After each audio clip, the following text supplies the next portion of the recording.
and thank you for joining me for another edition of the Woman Spotlight.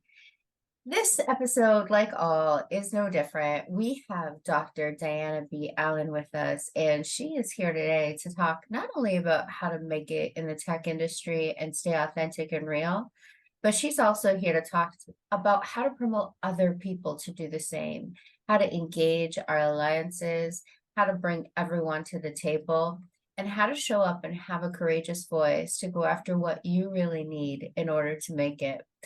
Today, we're going to explore things like breastfeeding, love it, how to grow in a corporate world, and how to switch and navigate when life changes and modifies and still be the best version of yourself.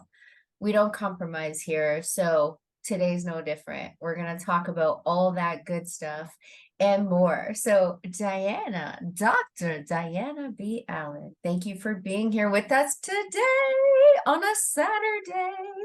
Thank you for having me. I'm so excited. Happy, honored to be here. And we're honored to have you. And thank you for sharing space with us and taking time away from your two beautiful little girls, because the weekend is always meant for family in my mind. So I so appreciate you, Queen. Thanks for joining me. And thanks for joining our listeners. So without further ado, let's jump right in. I mean, I met you at this Global Women Tech Summit. I was taken by your energy, charisma, and of course, those little dimples, because I got them too. But, for women who are out there, I personally try to promote women in STEM, but what I'm noticing across the board is there's this epidemic of women building a career in STEM, and then dropping out. But you did it. You did it. You grew your career in STEM. You had a family, beautiful husband, wonderful two little girls, and you're teaching them that as a mom, we can build it all, but we have to be honest with our feelings. So let's start with the beginning. Tell me about it. You're in Washington. Your family did not necessarily grow up and were raised there. Tell me about your family, how it came to be, and then tell me about your husband. Oh, yeah, absolutely. So, yes, I'm originally from New Jersey. So, I am a first generation American. So, my parents grew up in the Caribbean island. So, my mom and dad grew up in Haiti. My grandparents, they traveled all across the Caribbean, at least on my mom's side. And then my husband, his family is from Jamaica. So, it's a very interesting combination. We have a lot of fun. There's a lot of music and cooking and dancing that happens in our household. But yeah, they moved to New Jersey, New York, in that area, and so that's where I was born and raised. I went to college in Washington, D.C., so that's how I got to D.C.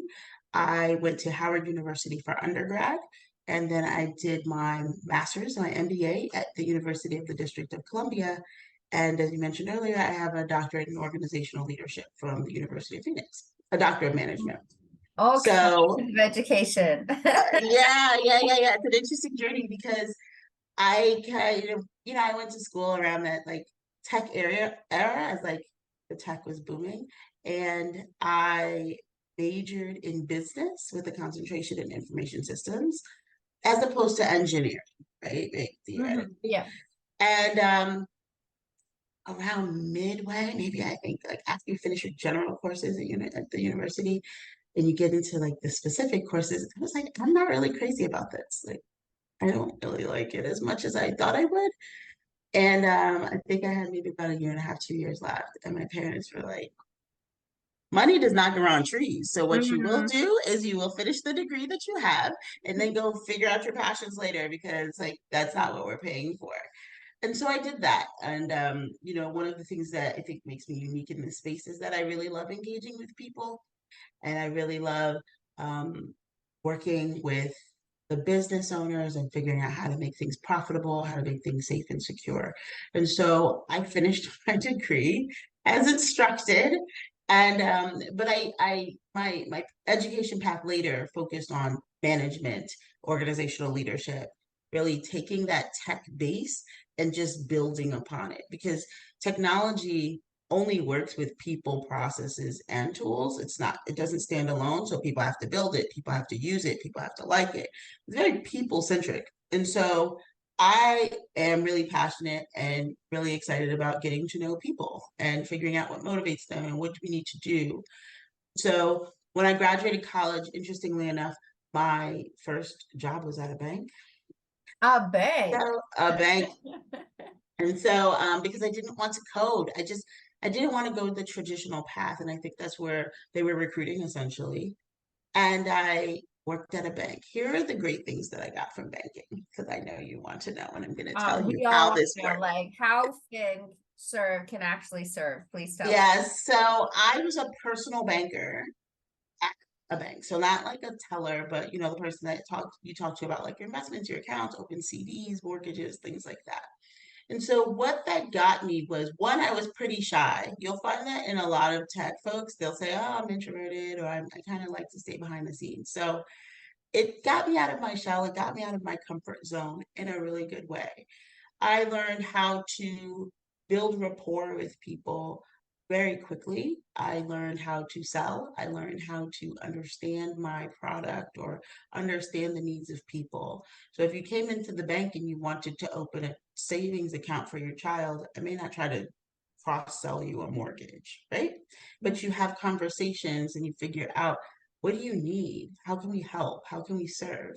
And so that gave me some really invaluable lessons that I carry until today. Interestingly, one of my clients worked in an IT consulting firm, and he said, You always ask me questions. What's your story?" And Mhm. so I shared it with him, and he said, "You have an IT degree. Why are you working in a bank?" And I said, "Interesting. I didn't want to go back home. I like being in DC. I don't want to code, and I'm trying to figure my life out." He said, "You should come in, interview for my firm. I like your style." And the rest was history. Like I interviewed, I became an IT auditor for clients prior to getting audited from like a federal agency or overarching agency.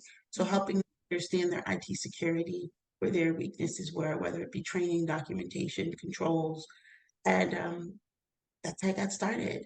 And it But just Dr. Diana B, let me just jump rolled from there, there. right? Because there's some huge learning moments in there. You did a degree and you thought, I want to be with people, and people and their money are very important, right? Like there's a huge connection there. And you did that. And then all of a sudden, I have a very similar story with how I got into IT. Is someone pulled me there, but you had to be willing and open for the opportunity for you to go there. And this is a teaching moment because so many of us are like, how do I get there? How am I going to make my first X amount of dollars? How am I going to meet the man of my dreams? How am I going to find my way there? And you weren't worried about the how. You jumped in, you tried something, you knew you wanted to be interpersonal. Then someone said, "Hey, come this way." And you were open. And that's really how it works, isn't it? Like, we don't always get the how.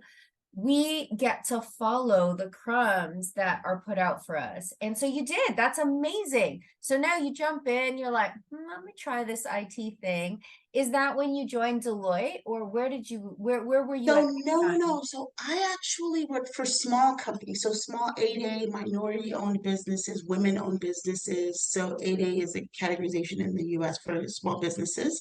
And so I did that for some time. Here's the really great thing. So I love to write. I'm an avid reader. We have a book that's coming out, so I'm going to give you a shameless plug because when it comes Yeah, out, please do, we'll please probably do. be back. Okay, Um, love books. it's a dynamic book that's coming out with a group of women that are working in the cyberspace, and so we share our stories in that book. So when that comes out, I'll be sure to let you know so you can let your listeners know. But one of the great things is that I love to write. I'm strong in that arena, and so that's really how I built my expertise. So my expertise is security controls compliance, laws and regulations. So I have subject matter expertise in GDPR, California Consumer Privacy Act, laws and mandates from the United States, all of those things because I read them and I had to help clients understand them. So I took my technology understanding. I understand routers and switches and networks, but that's not what I do. Mhm. And instead, I translate it into layman's language, and I make it easy for people to understand, and I can kind of bridge the gap between the tech folks and how can I help you like do your job more efficiently? And hey, technology leaders, how can I here are the mandates, here's the new guidance, here's where you can get in trouble, here's where you can wind up on the front page of the paper, here's the new, and so I did that for some time. And so I worked on those different contracts, federal government, things like that. And then I got to Deloitte. So Mm, Deloitte was a pivotal point in my career. I spent kind of the majority of my career growing up in the space at Deloitte. It gave me an opportunity to not just go an inch deep and a mile wide, but super deep. I was able to plant roots and grow. I made amazing friends. I got mentors there. I learned some hard lessons as well. And then I was really introduced and understood the topic of sponsorship, which is how you and I met. And mhm. that's where that passion kind of aligned because it's not studied in school the way you would think. And I said, there's a way, like there are people that need to understand this and know about this because it is life changing, especially for your career. So I dove into it. My doctoral research is based on role of empowerment and sponsorship for women in STEM because it's really Empowerment critical. and sponsorship for women in STEM. Like that Transportation. is right there. I, my mind automatically goes to boss babe, boss BIT, blah blah. For me, when I hear what you just said, it's the opposite. It's like we don't need to identify ourselves as a boss babe. We can just be a boss and we can just engage with our sponsors, whether they be male or female, to help us on our engagement path. And that right there, Dr. Diana B. Allen, is why I wanted you so badly on this show because it's like, how do we reach out and engage people and treat them with the respect and the dignity they need, but treat ourselves with the respect and dignity we need by engaging the right people. So tell me, how did that even A, clue in as a focus point, and B, how did you engage your sponsors along the way? How much time do we have, Tara? We don't have that. We might need a 24,000 hours or 45 minutes, whatever. so that's such a loaded question. I'll try and give it to you in like bite-sized pieces. So I think that sponsors, so let me give you a quick difference. So people don't understand what sponsorship is in comparison to mentorship. So my passion, I support nonprofits. We support the pipeline of women in STEM. If there's someone that reaches out to me on LinkedIn or someone that wants to have a conversation, I say yes all the time. I can give you 15 minutes. I can give you 30 minutes because that quick coaching corner and coaching point can be very helpful to turn that light bulb on, right? And so I got to Deloitte. Deloitte was huge. Deloitte is an amazing organization, top consulting firm. And I went from small business, big, decent sized fish, small pond, to this huge organization where there were networks and alumni and all of these things that I just had no clue because I was a couple of years out of school as well. I came in as a senior consultant, and so I had to figure out my way around and understand. And I felt a little unprepared, so to speak, like a fish out of water. And I'm like, it doesn't seem like everybody knows something I don't know. Like, what's happening? And I think some of that comes to cultural upbringing, right? Because I have parents who came to the United States. They gave me the best education that money can afford. That's fantastic. Learn, put your head down, do your work. You're gonna thrive. You're gonna excel. Blinders on. And so that's a fallacy. You need to connect with people and you need to have deep relationships and that's the real crux of business, but that's the real crux behind mentorship and sponsorship. So mentors, they can be your peers, they can be a level above you or so, and they give you advice. They can be a shoulder to cry on. They can tell, hey, you can do it, Tara. I'm going to introduce you to a person. Maybe you should go talk to Stacy. Maybe you should go talk to John, whoever, right? But sponsors are different. Sponsors are typically two levels above you. The big difference is sponsors sit in rooms that you are not present in. Yes, say it And again. People in the back, please. Sponsors, sit. sit in the rooms that you are not present in.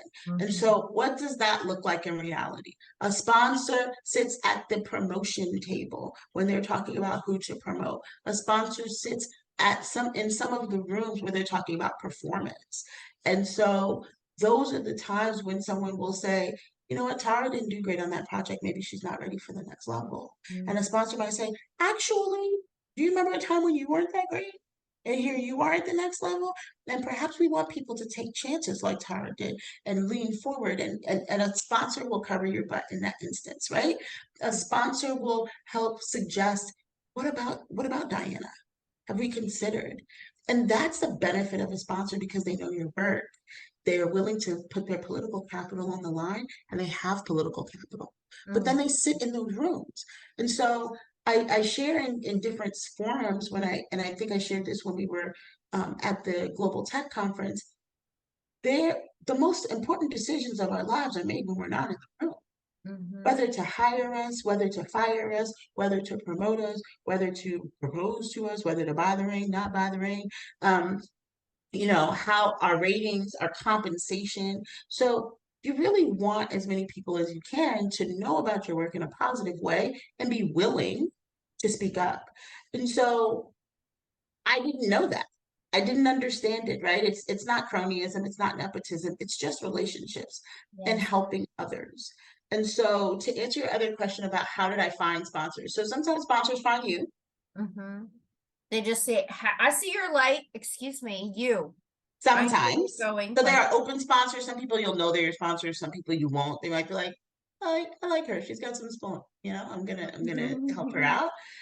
And sometimes you get assigned and relationships excel. Sponsorship at its core, and it's in my dissertation as well, is based on performance. You have to be a strong performer. You have to know your stuff. You have to be dominating in your field or in your area. And because if they're putting their political capital on the line, they don't want to do it for someone that can't perform or does not understand or is missing a piece. And so you really show up best for your sponsor. Versus a mentor where you might say, I'm feeling unsure. I'm feeling a little bit confused. I'm feeling like an imposter. What do I do? That's mm, not where you go to your sponsor with. And it depends. Like mentors can become sponsors on occasion, but sponsors are not solely your mentor. And mhm, so I so how I got my sponsor, I can tell you, critical turning point. I will drop names. So I had a career coach, or they're like the people that represent you at the mhm, performance management table. They'll get a summary of how you're doing. They'll talk to your peers. They'll talk to your clients. Then they present your like general package, and they'll say, "Hey, this is Tara, and this is what she did, and this is how she grew, and she should be rated this way." And they do it in these group sessions. So calibrations, consensus, they call them different names in different places. And I had a career coach. His name was David. And so David, probably one of the most pivotal people in my career. mhm. David he was so he has amazing EQ. He understands the landscape. He's a girl dad. He had like all of these things. Like he's super pro women. He understood a lot of the challenges that we face in the workplace. So he's hilarious. I still consider him a friend today. And he said, "What are you looking for?" He came with me in mind. And he's like, "I'm your representative. I'm like your agent." He like, Yeah. your suits, and he kind of like comes his car. He's like, "I'm your agent. What do you want me to say? What are we going for?" And so with David helped me understand the blind spots and the nuances and certain things. But with working with him and having him as my sponsor, He pounded the table for me. I got the highest rating I've ever gotten. I got promoted with no questions. I got advocate. Like he waved the Diana banner all the way. Like it's phenomenal. And then he explained it to me. He helped me strategize. He helped me understand. Then I built additional relationships, and it just continued and continued and continued well Mm, beyond the span of us working together. And right. so it wasn't that I wasn't perform I suddenly became a great performer. I was performing well, but who knew about it? Yes. Who was pounding the table for me? Interestingly enough, Tara, it's been a lot of men. Yes, this is so important because as women, as we're progressing, of course, like we want to build each other up, but we have to understand the power and the value of proper alliances and the people who are going to share at their table what we're doing. So that is Absolutely. huge.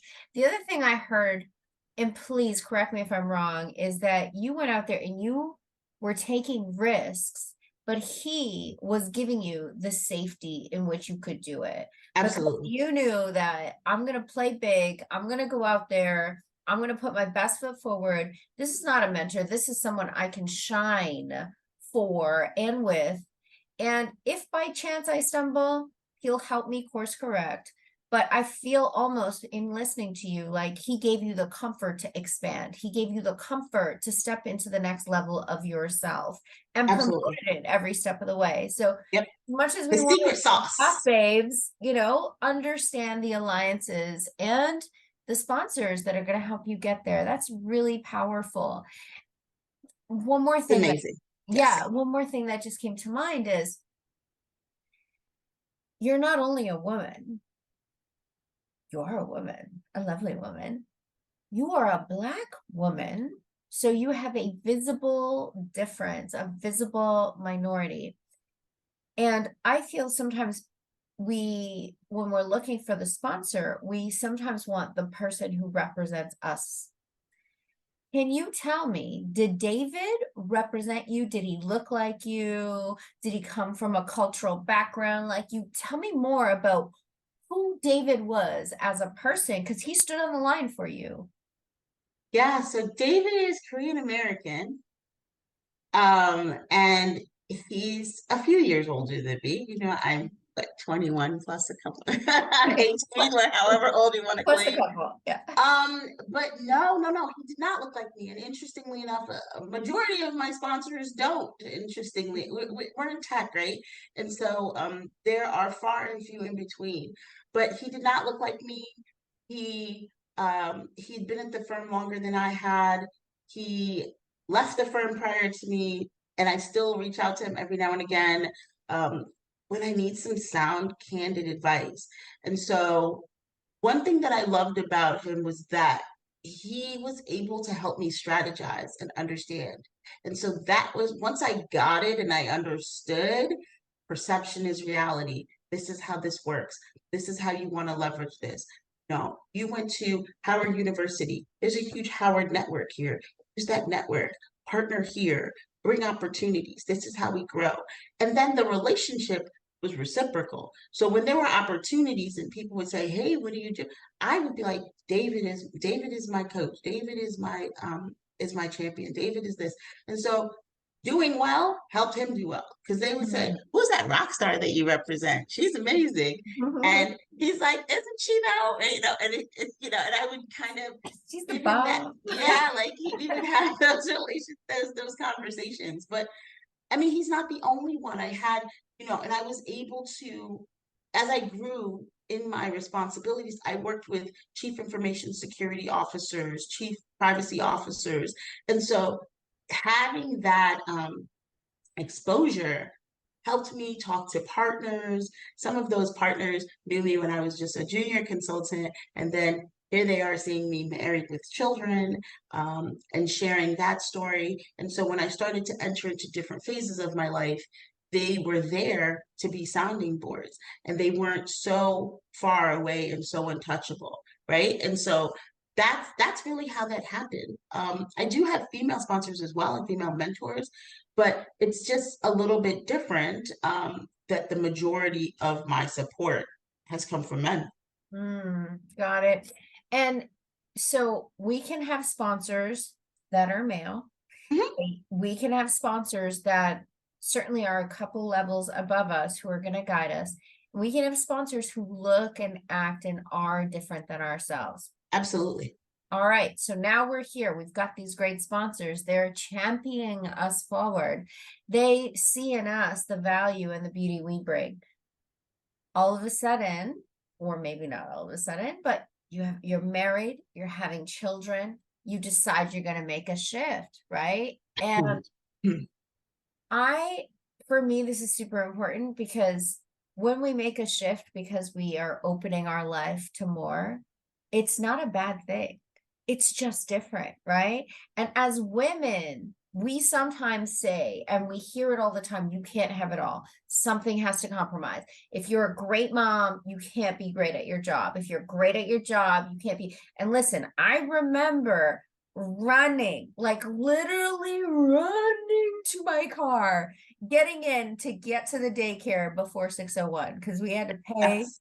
every Yes, it's minute, the like same. every minute. And was I gonna hear someone from Children Aid be telling me I was a bad mom? No, I was gonna get there at 5:59, no matter what. Correct. But it took me a long time to understand that the dynamics of my career and my motherhood would change, but it didn't make me less than just because I wanted and would do it all. So please talk to me about you were a consultant, you were working, you were thriving, you had great sponsors, you were blowing it up, to say the least, at Deloitte. You were loving it. Yes. What happened next? I got married. That's what happened. I got married. I said yes. So interestingly, so my husband and I started dating around the time that I was working, that I started working into it. So the reason that's interesting is because he didn't know me as a working person outside of being in this fast driving firm. Like I'm, I mean, I loved it. I mean, I'm doing dinners. I'm doing dinners with colleagues, right? And I'm working.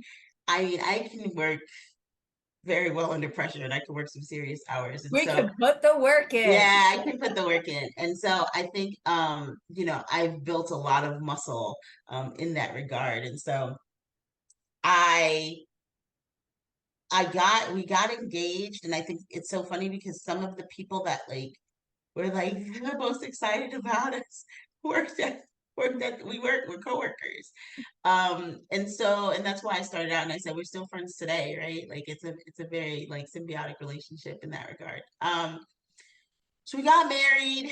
My husband is a couple of years, like 8, 9 years older than me, and so we were engaged for 9 months, not for any particular reason. Like Mm. we wanted to get married when the weather was You are warm. We got engaged incubating in something. October. Yeah. We got married in July, and it was a lot. Like we bought a house before we got married. We did all of those things, and then about a year after that, we got pregnant. And then roughly a year, like 10 months later, it takes about that long. Our daughter Mackenzie came. So Mackenzie's 5.5, going on like 15. Mhm. And so I did that for some time. So great thing, I've been blessed to work with organizations that have awesome maternity leave policies. So I was able to spend several months with my daughter, and my daughter was exclusively breastfed or had breast milk. So I think we were talking about that earlier. And that was huge because I was able to do it. There's studies that show how babies bond and how they respond to their immune systems and breast milk. And so one of the things that changed while we were pregnant was that my in-laws moved from the West Coast. And I don't think I told you too much about my husband. He grew up on the West Coast, which Mhm. in California. They moved to the East Coast here in the Maryland in the DC area. So my father-in-law had bone cancer. Mm. So he was a survivor of prostate cancer several like decades ago. And at this point in time, I think things had come back and had manifested in a different way. Mhm. So now I'm relatively newly married, so not even 2 years yet. My father-in-law, my in-laws are now here. That's Mhm. another podcast for another day as That's well. And then we have this new baby, right? And so I made a shift and I switched from a client facing role to an internal role as a business information security officer. So I took all of the knowledge I had where we were client facing and I supported our firm in growing that and implementing those practices and policies. And so did that for our US firms, our Canadian firm, and some of our European firms, really consolidating our infrastructure, working in that space and getting that going. And the benefit was that it was remote. So my team was geographically dispersed. This is pre-COVID now. And that was a different set of muscles that I had to work because it's almost like working for a completely different company under the same umbrella. Different culture, different people, different rules. Um, that's where I got an understanding of working with folks in different time zones and building rapport through a camera and having connections and building camaraderie in that way. Because now you are not face to face where someone's going to say, "Oh, I love your shoes. I love your blazer. Let's sit down," or whatever the case may be, and you're shaking hands. It now requires a different skill set where you're coming in and I can run an efficient meeting. I can do an amazing meeting in 20 minutes. I Mhm. can do, like, there are different skills that I learned, all while being able to still pump milk and breastfeed. Mhm. Um, a couple of other things I didn't want to, and so as my husband like took care of like his parents and his dad and did that, I was able to kind of lean in when it came to Mackenzie, and that was a huge benefit for us. Like the way I wanted to show up as a wife and a mom, but still be able to contribute to the household and still be able to grow, I was afforded that opportunity with a different mobility of work. And if those times when I had to travel for work, they have great, we have maternity rooms where there are, couches and refrigerators and space for you to pump and it's quiet and all of those things. And if you're traveling, there are programs and not there now, so I'm not sure they have it. Sure, I doubt they got rid of it. They will ship your breast milk home overnight for free to you, to your baby. And so I took advantage of that. And where I am now at Google, they do the same. They use Maven, a company called Maven, and they'll pack it, freeze dry it, you put it in the bags. And I took advantage of that benefit. So it really helped my family where I didn't miss out on, my daughter getting what she needed. I shipped it to my husband's office, gets this Mhm. FedEx box and it's like insulated and packed, all the milk there, completely fine. And we continued on. And so I did that for 2.5 years, give or take. Mhm. Um, my father-in-law passed in 2019, so my daughter was born in 2018. So I switched to this role in 2018. When I came back from leave, my father-in-law passed in 2019, unfortunately. But my husband and my daughter, they had like a time with Pops, right? I call him Pops. Mhm. Then fast forward, the pandemic comes. Mhm. Well, just even before we get into the So pandemic, it's been home. I was home before we were all home. yeah, that like what you just shared is amazing because I personally was not breastfed, but I found it for me personally really important to nurse my son.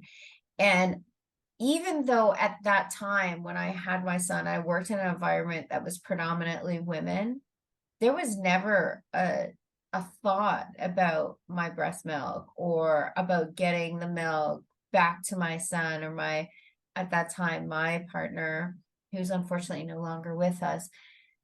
But that is really powerful. What that does for me is it says, as a woman, we need, if we don't have things like that in our work environment, the ability to stand up and say, hey, I can really show up for you better if you help me take care of my responsibilities, right? Absolutely. Because Absolutely. I need to nurse, but I appreciate I need to be halfway around the country. So please help me help you and help me help my child. Because if you know she's okay and your husband's got what he needs to feed her and nourish her body and soul, you're going to be more connected to your role and your job. So it just makes sense.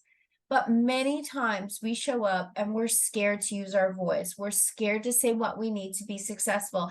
And if we're going to shift the paradigm, if we really want to be women in the workplace, we have to be able to share what we need to be successful. So it's Absolutely. amazing that story you're sharing with us because if you don't have this in your workplace today, maybe something to ask for. Fair enough. I would agree with that. So let me give my little disclaimer. So my statements here are my experiences, right? I don't represent Deloitte. I don't work at Deloitte anymore. And even though I work at Google, I don't represent Google either, right? In this capacity, I'm coming to you from my own shared experiences. So that's my shameless plug. Don't edit it out, right? It's just definitely going to Never be there. would. Hmm. Um, I think that it's a phenomenal benefit, right? So when I switched roles, because I was mentioning the pandemic came, I switched roles. It was important for me to be able to show up fully. And so Hmm. that involved me being having children, right? I didn't have a nanny. We didn't have care in that regard. But also I was pumping. So sometimes I would be in meetings and you have a scarf or you have something that's draped over it. You look very sophisticated, but in actuality, you have a whole situation going on right underneath the camera. Yes. So I think that was important. And where I look at organizations and opportunities, that's what I think about. Where can I go and be myself? And not solely focused on being the only, because that unfortunately tends to happen in our field, but where can I go and I can be embraced. And I can come in and I mentioned this, everybody doesn't need all of Diana at the same time, right? I can probably be a lot, but the fact that I have another daughter. She was born in 2021. And so she gets an ear infection. I have flexibility. I can go and take her to the doctor and come back. And I'm also, I think, in a place in my career, level wise and role wise, where I'm held accountable for results, right? No one's necessarily like hovering over my shoulder. But I love that about both roles.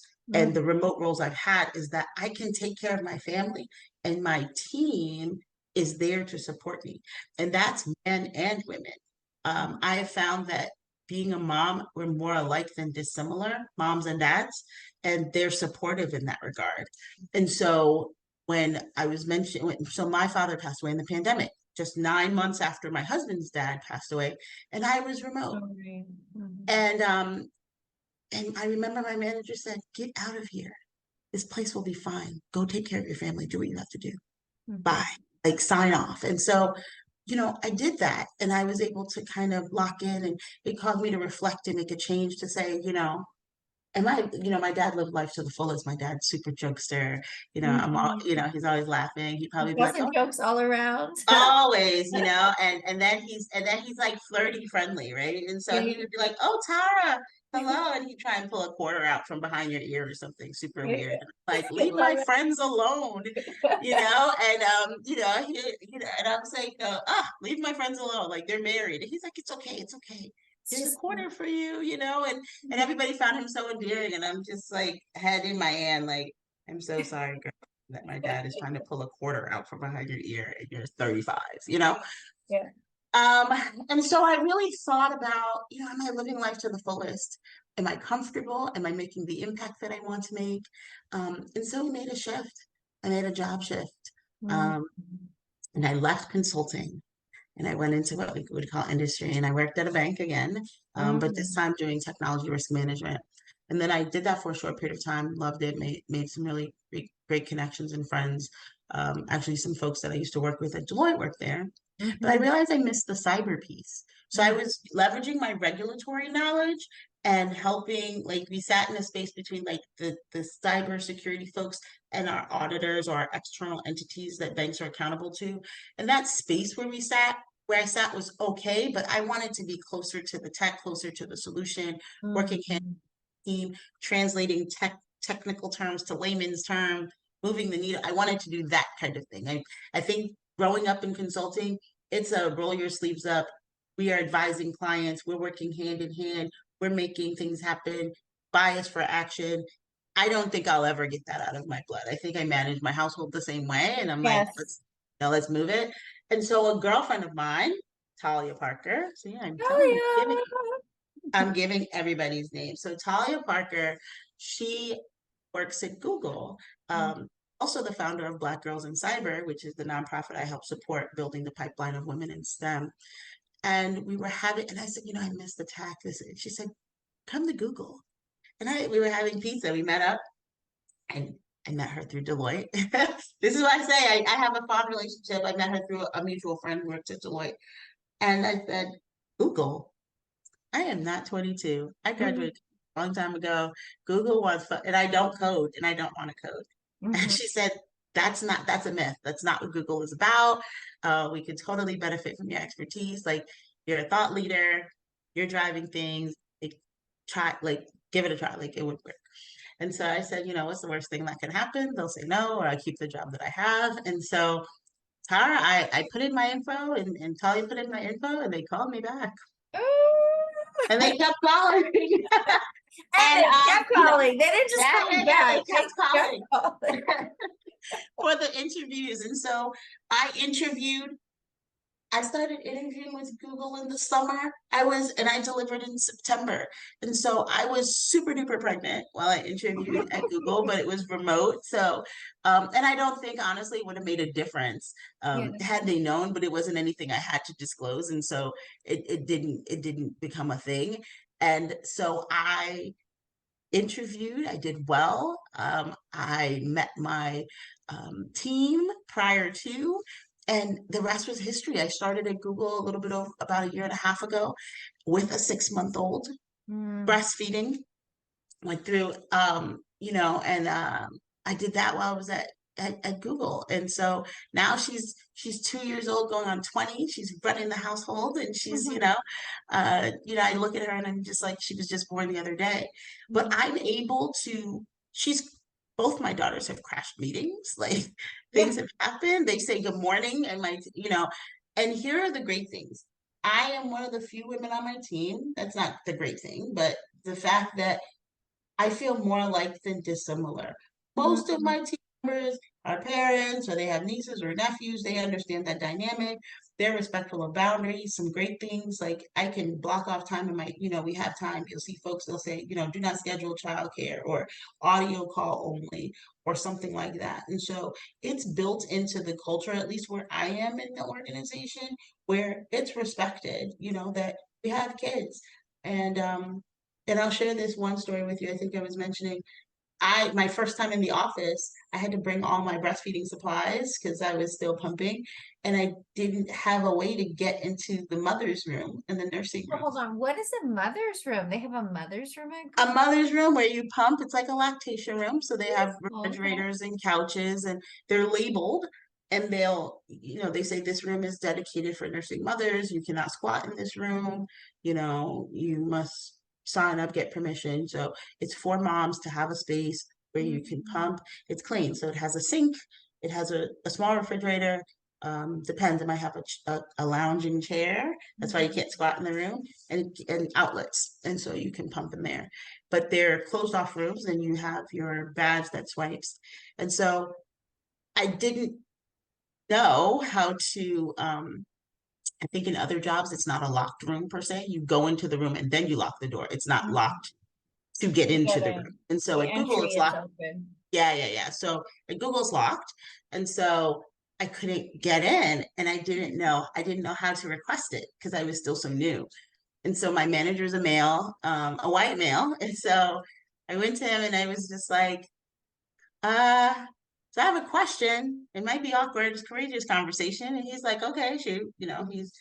I said, so I'm breastfeeding. I have a 6 month old. He's like, okay. And I said, I went to the office, but I don't know how to request, like, how do I request access to the room? Because when you start, they give you all like the basic access, right? Like that's above and beyond because all people don't have access to the room.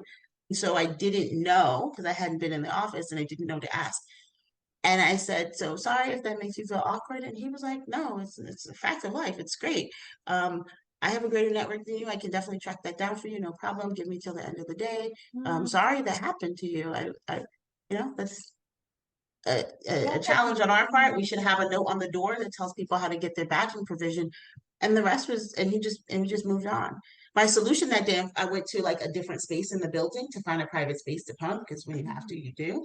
But that was my story. And I think I was just a few months into Google, but it really made me feel like, okay, I don't have to hide the fact that I'm a mom. Mhm. I'm able to, discuss those things.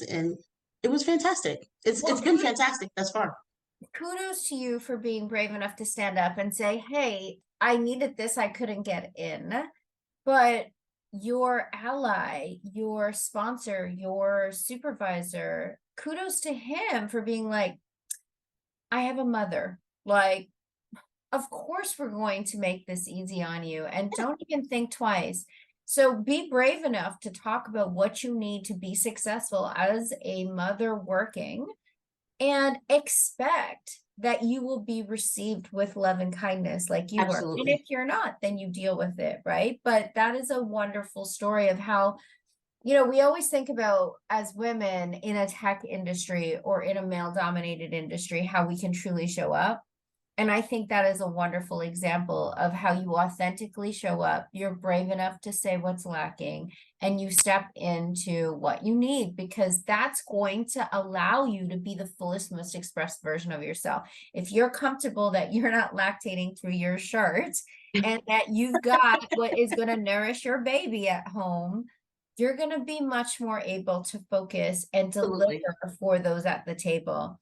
So Absolutely. And that that goes to this the spread, like taking care of aging parents, taking care of a Mhm. sick family member. All of those things, they're very supportive. I'm supportive and I give back. So I think something to point about with your women's spotlight is we have the opportunity to share our lived experiences and give other people and other women grace and Mhm. and support. And that does not always happen. And I think when you just remember what your experience is, if you are a supervisor or a manager, and maybe you weren't nursing, or maybe you didn't get months of maternity leave or paternity leave, be that support. Because the thing about it that I discussed at the conference was it did sponsorship and mentorship and empowerment, which we didn't even get into, is not solely for board members, VPs, and the C-suite. It starts right at like the first line manager level. Are you creating an apprenticeship culture? Are you giving people the resources and support that they need so that they can be successful? Are you giving them the right headcount? These are things that adversely impact women and women of color, oftentimes, where you're expected to come in and swoop in and save the day, and you Mm, don't have the right amount of money, the right amount of authority, you don't have the same number of team members, you don't have the same amount of time. And so as women, we need to think about that in terms of how we can support one another. And even if that's share lessons learned, mhm. even And if that's that's, so powerful, Diana. it's It's like important. connecting in on our common path because that's what's going to help pave the way forward. And when I do work, for example, with immigrant women in business, or when I do work with my leadership, it is so important when we talk about authenticity to really say, what does that mean? How can we show up and really talk about how to be our fullest, most expressed version of self? And like, I do a lot of work about permission to expand, like, take up space. It's okay, right? Like, as women, we're taught to stay in the box and just be happy to have a seat at the table. If we actually step into expansion and express all that we need, we're going to show up and we're going to provide tenfold in value for our employer and for our community and for our society. So when we think about that now, so now you've got two young girls. You are a Black woman in tech, cybersecurity, one of the most important fields as we're learning, because there are breaches and attempts every single day to get at our data. Tell me more about how you make sure, as you're bringing cybersecurity to the forefront of Google, you're looking at AI, machine learning. There are natural biases that are built into our systems and our data in the same way that they're built into our life. How do you show up and make sure that the organization is looking at those biases? The organization is making sure that when they're thinking about ML and AI, that things are secure, but also that there's proper representation across the spectrum. So I will start again. I don't speak for Google, right? I won't All dive by yourself, yes. all by myself. And I won't dive too much into the specifics of the work that I do, but I think something that you said that was impactful is showing up and taking up space. I think that's the first key to any organization, whether it's a Google, a Meta, an Amazon, an Apple, a Netflix, any of those organizations, is to actually be there Mm-hmm. and understand that it's it's okay for you to be there. It's an Mm-hmm. expectation. You didn't slip in through the back door or through the window, they hired you. And so I think that that is the key to being a valuable member of any team. And so I think about that, and I think in those moments when my knees are shaking and my teeth are chattering and I'm feeling a little bit, I'm in this room with software engineers or engineers, and maybe they're using tons of acronyms that I'm not familiar with because I haven't been, long time person of a particular organization. I have to push past it and do it scared. Mm-hmm. That's do it nervous because you're human. Not everybody knows everything, Mm-hmm. and sometimes somebody else may have the same feeling. And so when I think about you're speaking of representation, I am representative, but I don't lead with my color and I don't lead with my gender. I lead with my experience and the expertise that I come in with. So while I walk into the room and that I stand at a whopping 5'5", and Mm-hmm. I'm coming in with those characteristics. What I'm really bringing is my experience working in the federal industry, my experience working with clients, solving their toughest challenges, my expertise in how we did this and how we can look at this and spin it and look at it a different way. And owning that and being able to say, hey, unapologetically, so unfortunately, sometimes women say, I'm sorry, I have a question. I'm sorry, I'm sorry. What are you apologizing for? Mm-hmm. Think there are nuances to that, but owning and being able to say, have we considered X? Or let me walk you on a journey.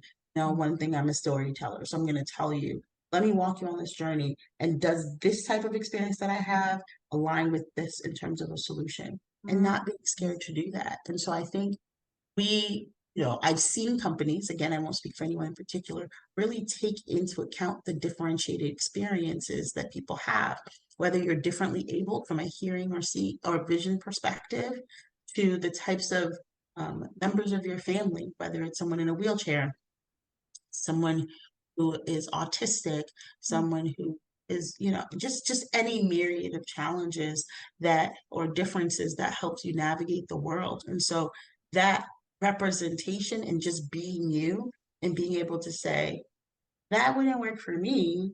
Perhaps there are other people like me that would not work for is huge. And that's where innovation and advances happen.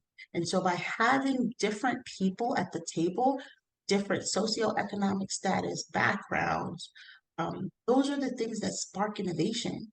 And so while I don't think the characteristics, I'm Black, I'm mom, I'm all of these things, it's a part of who I am. But my experience of my mom having an accent and trying to use text, like voice to text, while it's funny, because I poke fun at her all the time, think about how we leverage it in our technology. When we think about safety for children, my children have tablets and like phones, and what are our parental controls and lockdowns and capabilities? That I think about that as a mom, as I'm thinking about if I'm working with a tech team, or I think about someone else. What about someone who wears glasses? I have a close friend. Their child is paralyzed from or has minimal feeling from the waist down. We're thinking about certain types of gaming or certain types of capabilities. Can we do that? How are we thinking about that? That's not my color or my gender that's coming into a place. That's just my lived experience and my perspective. And there's value in that. There is That is how we huge dominate in the value. marketplace. That's right. That's how we dominate in the marketplace. That's how, Tara and I were going to dominate in the marketplace. You have a son. I'm a girl mom. I don't know anything about boys. I don't know anything about what boys go through, but there's value putting those experiences together. Add my husband to the mix, add a male from your team in the mix. We're going to have a trifecta, and we're going to be stronger together. And so when leaders understand that difference and they embrace it, oh, they're rocking. They are outperforming their peers when they have gender diversity. McKinsey put out a study that says it's up to 50%.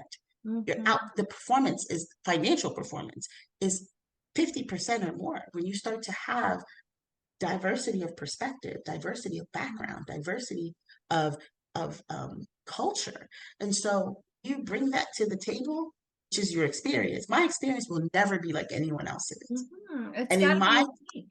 yeah, and in my times of trying to different that I have, I failed terribly. And Yeah. I and like and epically, and I had Isn't to that but embrace Diana, being a good Diana. isn't that why so many women in the tech field get burnt out? I mean, we can't say it's the whole thing, but women come in and they try to emulate what they see around success to look like and what they've seen around typically, and still love them, but white older males. And that is not their lived experience. So they walk around and they wonder why they have imposter syndrome, but they're not able to step up to the plate and really express what they need because they don't feel their voice is called into action. And what you've just expressed to me is there is power in your voice and in your lived experience. And your lived experience will help diversify the outcomes that are happening and what the product you're building in and the safety nets you're building are, because you're bringing that diversity to the table. And whenever I'm doing work with immigrant women in business or just immigrant people in general, they always ask me, but Tara, how do I fit in? Or how do I be part of the culture? And I'm like, your goldenness is in your diversity, and your goldenness is in the differences that you can bring, the perspective you can bring, because absolutely it equates to more profitability because it helps us stretch and think outside of what we know is normal, right? Like Absolutely. seatbelts, were they designed for women with large bosoms? No. Why is it that when we look at car crashes, women and children are the most impacted and death rates are double? It's because the manufacturers were not females necessarily and did not think through what it would be like in their lived experience. So this is super important. And I'm really grateful that you're bringing it to the table. Now you're here, you're working at Google, you're loving it. And you don't represent the company, yes, but you're still loving it and I do. you're doing your thing. And do you still have moments where the imposter syndrome like taps you on your back, or you doubt yourself, or you're like, I know I belong here, but do I really belong here? Like, do you have those moments? Because I do, I'm not lying. Like, I do. I do. I have opportunities where I just have to remind myself, how I got here.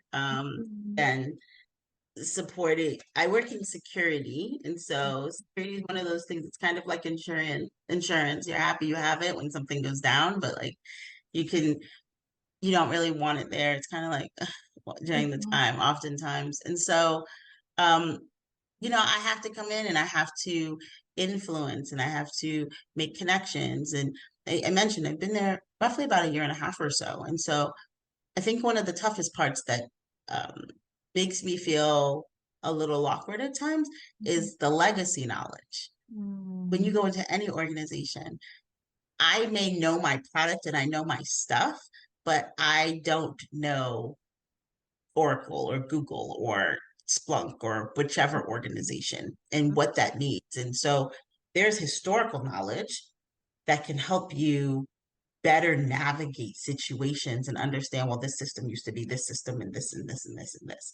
And so I don't have that perspective. And so where I find myself um, being challenged in that regard personally, where I get nervous is I'm hoping I can't know everything. I mean, mm, where search is, like you can search for the information. So I have support around me. I lean on my team members. I don't have to be the expert in everything, but my ability to mobilize and connect with people that I learned way, way back in banking has served me very well in building relationships where folks are willing to help me and explain to me context and give me background.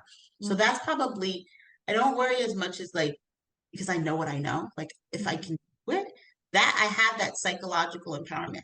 I my company aligns with my core values. I believe I can do it. I believe that I'm qualified. There are pillars to empowerment, and we can Mhm. probably have a whole other conversation about what that looks like. The psychological empowerment piece that I can own, I have that. The structural empowerment piece of having support, I find that through making relationships. So I'll say, hey, you've been here for a long time. I value your opinion. Can I run a scenario past you? What are your thoughts? And they'll say, oh, that's because of 10 years ago we did this and this. And then, and that's how you build up on it. Mhm. And so that's been my experience. So I have it sometimes, but I also understand that I'm new. And if I took a different role, it would be the same thing. You're learning, you're growing, and give yourself some grace. And so again, I lead with my experience and my expertise as my differentiator, Mhm. and understanding that I have a voice. I Mhm. have a voice to represent the immigrant mother that I have before me and the two preteen Beautiful toddlers little girl. that I have behind me, right? And Yes. and I and I'm okay holding that tension and being the person that holds that line to help drive that. Mhm. And so sometimes I do have those courageous conversations that I say, I'm gonna have a courageous conversation here. I'm gonna make a comment, and I don't apologize for it, but I set it up and say, this is what I'm thinking, or this is what I'm feeling, and this is how. I've had those times when I've had to say, I may be new here, but I'm not new to the industry. Mhm. I've had those times when Mic I've had to drop. let somebody know, and I won't, and I'm not saying it's where I currently work. I would never say that. No, But I there are those know. times when someone would make an assumption that you don't know because they've never seen you before. And Mm, and I've had to give that clarity to say, if, oh, you would never understand. Try me. mhm. Yeah, I have Explain such it to me. I'm not new to the curiosity. industry or the space. I'm new to this room today, or I'm filling in. Mhm. Well, explain it to me. Because if you know 2 + 2 = 4, you can explain it to me as 3 + 1, what 4 ones, Mhm. any combination, you should be able to explain it. And so if you're going to say you only know it as 2 + 2 = 4, oh, you would never understand. Then how deeply do you understand it if you can explain it to simple old me and it help me understand? Yeah, and Try that's me. beautiful And so I because love doing that on occasion because it's an easy deflector, but it does mhm, not lead to innovation. And right. so let's all get some mutual understanding and we can ideate together. And Mm, so that's really, how I navigate that. And so to your clients that have that question, how do we do it? You do it that way. And your other question of how do we do it all? Do not be afraid to outsource. We Can don't we have to do just it all. talk for a minute about outsourcing, Diana? Because I'm telling you, I don't have a cleaner right now, but when I first got a cleaner, it was like game changing because my mom taught me to wash walls and clean baseboards. You know what I mean? Like we're talking a whole other level of cleanliness in this house. And when I was building my career and a single mom and trying to do all of these things, I felt so guilty that I was not cleaning the baseboards. Like, but I was like, either I outsource my cleaning or I don't do a woman spotlight. And for me, the contribution to others was far more important than satisfying my ego's desire to do it all.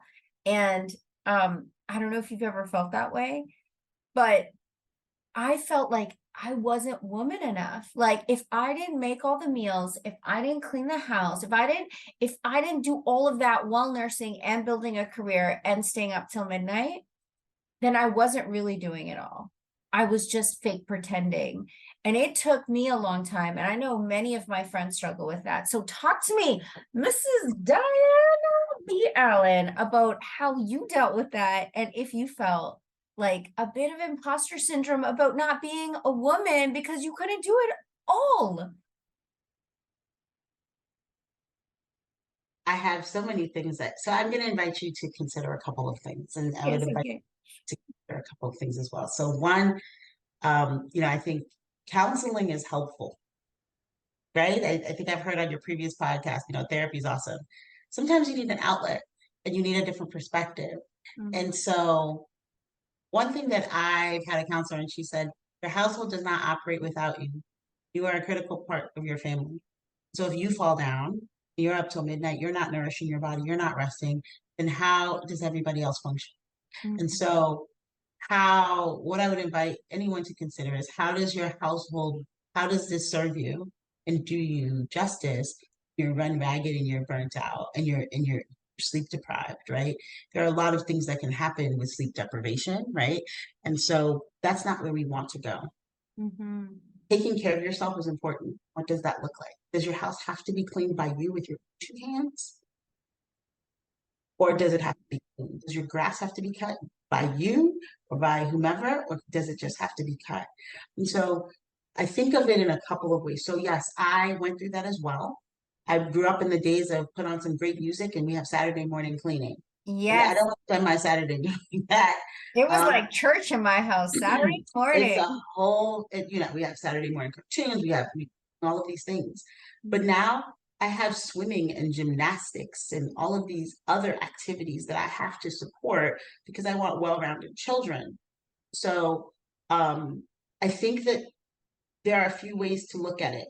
Changing the perspective to understand that there are people who also do this for a living and they love it. And Mhm. so operate in your zone of genius and allow them to operate in theirs. I can spend 8 hours cleaning my house where a cleaning company can do it in 3. Mhm. And so how I tend to think about it is I'm not less of a mom by buying back my time, so to speak. I'm spending my time where I am the only person that can do something.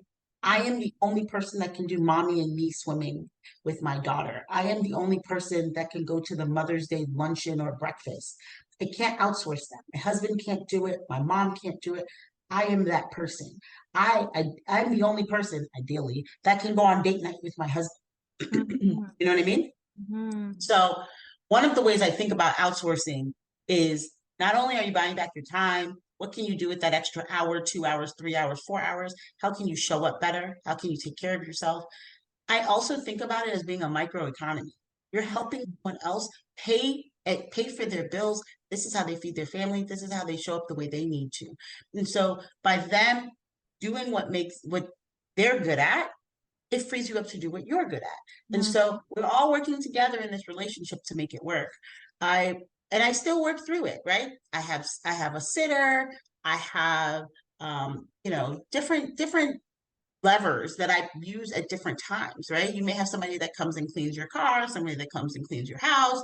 There are mobile, hairstylists and things like that. And so it all depends on what you need, but you can't be afraid to ask for it and recognize it. So when I start to feel that fatigue setting in, when I start to feel, when I start to get forgetful, or my to-do list is too long, or I'm feeling overwhelmed, I start looking at what do I need to do? Do I Mhm. need to go to a chiropractor and get a quick adjustment? Do I need to go get a massage? Do I need some brunch with my girlfriends?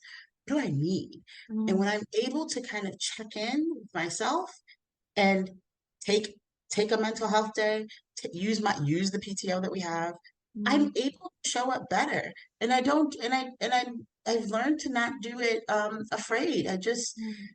I just navigate it. I don't abuse it. I don't, I take time off when I need it and I vocalize that. And then I celebrate it. And again, a tip, when somebody else is off, don't reach out to them. Mhm. Respect their Respectful. time. And I do the same. And so, I think that's a way we can practice those things as leaders, as peers, as mentors, as sponsors, and as support is respect people or encourage them to do the same. Hey, aren't you off? I got it. Don't worry about it. Like Google is not falling apart if I took off, Mhm. contrary to my belief, right? Like I'm not holding Google up on my back. I'm not holding Deloitte up on my back. You're not holding up XYZ company up. You're not the only person. And so building that respect and that community and that support, huge. Yeah. Once you do it, you won't go back. And I had a surgical birth, so I had cesarean. So that's when we got a cleaning company, and my Mhm. husband was on board with it because I had restrictions, and so they came in, and in 3 hours, everything was amazing. And he's just like, "Why didn't we do this sooner?" And he's like, "This is," and then it kind of turned into a story of I support getting a cleaning woman because my wife is a working my wife is a working mom and she's amazing. And I just kind of looked at him and because it was never his idea, but I'll let him think that it was. He continues to, because he's just such he's absolutely amazing. He was very supportive of breastfeeding, very supportive. He was there. He Mm. feeds. He does tea parties. He does everything. But that cleaning company was not his idea, Tara. And if he ever listens to this podcast, he'll know the truth. But I let him think that because I love when however it needs to happen, and I'll take it as a win. And I go and I get my nails done, and I'll go with my daughter, and we get our nails done, and we continue on. And Yeah, we go to brunch, and I'll get a Bellini, and she gets an apple juice, and we're all yeah. happy. And I so love it. that's how we think about it. Don't the You world can't is different now. you cannot give from an empty cup, right? No, And there is this thing that many women have where they feel they have to struggle. Like if they're not struggling, it's not worth it. And what I've heard from you today is that there's a different side to that. What I heard from you today, and it's deeply touched me, is that you have the right to show up as your authentic self and not with absolutely. all the buzzwords, but truly to show up and represent those who've come before you and those little precious girls you have who are coming up after you. You have the right to show up and say, this is what I need to fully execute in my highest degree. This is what I need to be able to be the best, most expressed version of Diana B. Allen, Dr. Diana B. Allen. You have told us that that is how you're living your life, and your cup overflows into all of those around you. And it's okay that you decide how you want to play your game of life. And so that's really beautiful. And we're over time, but I want to ask you one last thing, right? Because you got these two little precious girls, and they look at you, and I'm sure like they look at you in awe, like, mommy is nourishing us. She is nourishing our mind, body, and soul. We're in alignment because of her. But tell me, if you could go back to your younger self, the little girl who was 4 or 5 years old, and tell her one thing, what would it be? You were scared. Mhm. I'm I sought external validation and I wanted to, people pleasing and you just kind of grow up in that. And I also think it's a consequence of like my immigrant parents, right? Where you're just like, just keep your head down, just don't make any waves, just don't draw attention to yourself. And I think where that does not serve you is it causes you to not speak up. Mhm. You're just you have that apology for even being present and and old school parents you're seen and not heard, like that's kind of it's disrespectful if you just kind of jump in. And so when I started to grow in my professional career, leveraging that respectful quiet nature, which is why I can say, hey, surprisingly, I'm pretty shy, I'm pretty introverted, I'm just very chill, right? But that doesn't really always serve you when you have something to say and it's meaningful and it's impactful. And so I think if I were to say to 5-year-old Diana, what do you do? I would say, do it scared. It's okay, say it and say it respectfully. And I think that's something I try to impart on my girls. And I'll give you a quick little Mhm. anecdote. My daughter, she was about 4.5 or 5, and she like 4.5, almost 5. And she wanted to put on something. I don't know. I think it was like a dress and then a tutu on top of it, and then like some. It was wild, And I said, in my opinion, and I said, you already have a dress on. You don't need to put another dress on, like a skirt on top of it. And she's like, oh no, I want to wear it like this. And I was thinking, are gonna think I'm a terrible parent. Like, why would I let her leave the house like this? Like, she looks, you know, um, what not well put together. And so I was like, Mackenzie, I don't really like it. Like, I think it doesn't like, and I don't think it looks right. And she said in the smallest voice, but the sweetest, most respectful way, she said, "But mommy, you don't have to wear it. I Mhm. do." And I was like, and she was almost like a little trepidation. And she said, but you don't have to wear it. I do. And I like it. And Mhm. I paused for a second and I was like, child that I'm raising, I would have never, right? I would have never said Mhm. something like that growing up. And I said, you really like it? And she's like, yeah, I do. And I said, okay, no problem. And I let her wear it, right? Let's I go and go. drop her off at daycare, and another little girl said, Mackenzie, I love you.